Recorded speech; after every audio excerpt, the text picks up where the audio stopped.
4월 12일입니다. 가장 빠른 품종은 저희 농장에서 이제 만개기를 지나가고 있는 것 같아요. 아시죠? 꽃의 수정 기한은 개화하고 3일에서 5일입니다. 다시 말하면 이 정도 개화를 하면 이미 가임 기간은 지났다라고 보는 게 맞습니다. 그래서 꽃이 피었다 해가지고 무조건 수정이 되는 건 아니에요. 꽃이 피고 약 3일에서 5일입니다. 짧죠. 타이밍을 잘 맞춰야 됩니다. 날이 올해 정말 따뜻하죠. 다행입니다. 그래서 저온 피해는 거의 있지 않을 것 같습니다. 거의 없을 것 같아요. 조금 전까지 벌이 많이 다녔는데 이제 날이 어두워지니까 잘 보이지 않습니다. 여튼 또 이렇게 되면 과다 착과의 염려도 있죠. 과다 착과의 염려가 있습니다. 그리고 이제 이렇게 기온이 4월 기온이 이렇게 높게 되면 수정에는 많은 도움이 되겠지만 적과를 해야 되는 또 어려움이 생길 수도 있고, 또 마찬가지 병충해가 예상보다도 빨리 올 수도 있습니다. 그럼 방제를 시기를 어떻게 해야 되겠습니까? 좀 땡겨야 되겠죠. 제가 오늘 영상을 찍은 이유는요, 딴 게 아니고요, 이 꽃이 피고 있는데 멍하니 그냥 넋놓고 계시는 분들을 위해서 제가 찍는 거예요. 대부분의 과원에 최적의 수분수가 다 있을 수는 없습니다. 그러니까 A의 수분수는 B, B의 수분수는 C, C의 수분수는 D, 이렇게 쭉 나간다 하더라도 어딘가가 비게 되는 수분수가 있기 마련이죠. 물론 뭐 꼭 최적의 수분수가 있을 뿐이지 뭐 수정이 안 되는 건 아닙니다. 꽃 피는 시기가 같고 유전인자만 다르면 얼마든지 도움이 됩니다. 자, 그러면 지금 이제 어떻게 수정이 이제 수분수가 없어서 꽃은 많이 피어도 낙과가 되는 경우가 많죠. 물론 버건디 에보니는 수세가 세서 뭐 질소 요구도가 높아서 뭐 이런 이유도 있다고 하지만, 사실은 뭐 초창기에 최적의 수분수인 첼란이 보급이 잘 되지 않았거든요. 그래서 한편으로는 에보니 버건디가 3년 차에서 5년 차 사이에 낙과가 많이 되는 이유가 수세가 센 이유 외에도 그 당시에 보급되었던 최적의 수분수인 첼란과 블랙 타타리안이 없었던 것도 하나의 이유가 아닐까라고 생각이 됩니다. 그러면 지금 그럼 없다고 해가지고 넋놓고 있으면 안 되잖아요. 걱정만 하고 있으면 안 되겠죠. 자, 그럼 우리가 할 수 있는 현실적인 방법을 몇 가지 찾아보겠습니다. 첫째는요, 이게 뭐죠? 먼지털입니다. 먼지털이. 외국에는 먼지털이가 아니고 새의 깃털, 부드러운 새의 깃털을 이렇게 많이 하더라고요. 실제로 유럽 같은 경우도 이렇게 대단히 면적은 안 되겠죠. 물론 뭐 꽃가루도 있고 하지만. 그래서 일단은 아쉬운 대로 이런 방법도 있습니다.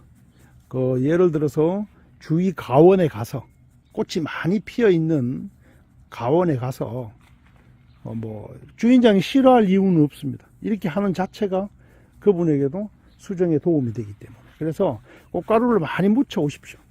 다양한 품종을, 아무리 수분수가 있다고 하지만, 최적의 수분수가 있다고 하지만 가장 좋은 수분수는 다양한 품종이라고 말씀드렸죠. 다양한 품종, 유전자가 다른 다양한 품종이 많을수록 수정률은 높아진다고 합니다. 그러니까 뭐 가서 먼지털이 이렇게 들고 와가지고 이렇게 털털 털어 오세요. 그걸 털어 가지고 내 밭에 가서 부지런히 이렇게 붙이세요. 이렇게 꽃가루를 붙이십시오. 네, 훌륭한 방법입니다. 이런 또 품종은 늦죠. 네. 다행인 거는 올해 이제 수정은 제가 봤을 때 아직까지도 이제 4월 20일 정도까지도 추위가 예보되지는 않았어요. 그래서 수정은 큰 문제가 없겠다라는 생각이 듭니다. 즉 저온 피해가 거의 없겠다. 근데 이제 또 하나는 이제 열매가 익을 때 또 넘어야 할 산이 하나 더 있죠. 큰 산이죠. 그게 뭡니까? 열과입니다. 비가 왔을 때 열과죠.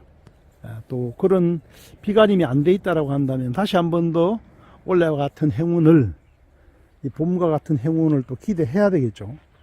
뭐 장차적으로 길게 보시면은 준비하는 게 맞을 겁니다. 누가 뭐라고 해도. 자, 이렇게 이제 한 가지 이렇게 가서 꽃가루를 많이 묻혀와 가지고 내 밭에서 이렇게 묻혀주는 방법. 자, 두 번째 방법입니다. 그리고 정말 중요한 거 있어요. 지금 바닥에 관수하시죠? 지금 관수해야 됩니다. 지금 봄 가뭄이 이 정도면 심한 편입니다.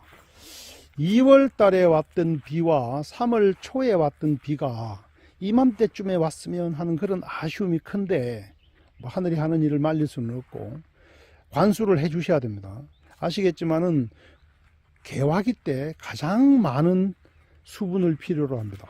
그 언제까지? 수확 일주일 전까지 비가 오지 않을 경우에는 한 7일에서 10일 간격으로 꾸준히 관수를 해 주셔야 됩니다.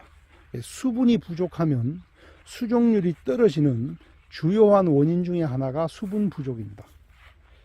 그리고 또 뭐 냉해 걱정 없다고 말씀드렸는데, 수분이 부족하면 또 냉해를 심하게 입는 원인이 됩니다. 그래서 항상 수정이 되기, 그 꽃이 필 때 그 전부터 관수를 해줘야 되겠죠. 예, 아주 중요한 내용입니다. 관수는요. 내륙에 있는 분들께서 깜짝 놀랍니다. 제 농장에 이 개화 상황을 보고는 놀라시거든요. 왜냐면은 바닷가라서 따뜻해서 개화가 빠를 줄 아는데 사실은 그렇지 않습니다. 이제 개화 초기입니다. 지금 냉수대가 들어와서 되게 개화가 지금 늦어지고 있습니다. 이제 두 번째 방법입니다. 우리가 수정을 도와줄 수 있는 방법. 물론 근본적인 방법은 수분수를 심어야죠. 근데 이제 뭐 당장 심는다 가지고 꽃이 피는 건 아니니까, 뭐 당장은 먼지털이 또 하나의 방법을 알려드릴게요. 자, 근본적인 방법은 수분수를 심고, 또 하나의 방법은 저처럼 이런 식으로 하는 겁니다. 이런 식으로. 예, 이 나무 위에다가 이 고접을 하는 겁니다. 고접. 예, 고접을 해서 한 나무에 이렇게 수분수가 이렇게 꽃이 필 수 있도록. 예, 요런 또 방법도 있습니다. 예. 또 이제 하나의 방법은, 이제 오늘 그 경주에 계신 우리 회원님께서 저기 자료를 보내주셨는데요. 요런 방법이죠. 요런 방법입니다. 예. 이 꽃병에다가 꽃가지를 꺾어 와가지고 나무 밑에 이렇게 걸어두는 방법입니다. 얘의 수분수를. 예. 이제 그럼 꽃가지를 누가 꺾어줍니까? 근데 사실은 한 6년 차가 넘어가면요, 이게 꽃이 너무 많이 피어서 고민입니다. 그러니까 열매가 작아지거든요. 그래서 6년 차 이상 된 과원에 찾아가서, 큰 과원 같은 경우는 꽃이 많이 피어 있으니까 아래쪽에 꽃가지 몇 개씩 꺾어서 당연히 허락을 받고 그렇게 해야 되겠죠. 그렇게 해서 준비하는 방법도 있습니다. 예. 지금 제가 뭐 꽃가루를 지금 구입해 가지고 살포하는 거는 제가 볼 때는 이미 늦었어요. 이미 품절이 났을 겁니다.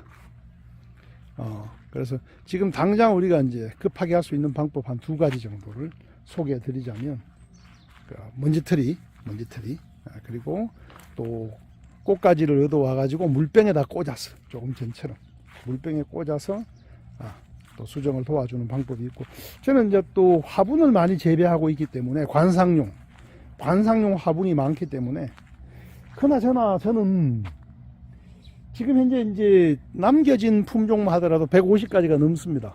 많을 때는 250가지 검증하면서. 근데 이제 뭐 열매가 별로이다라고 판단되는 거는 다 이렇게 퇴출했고요.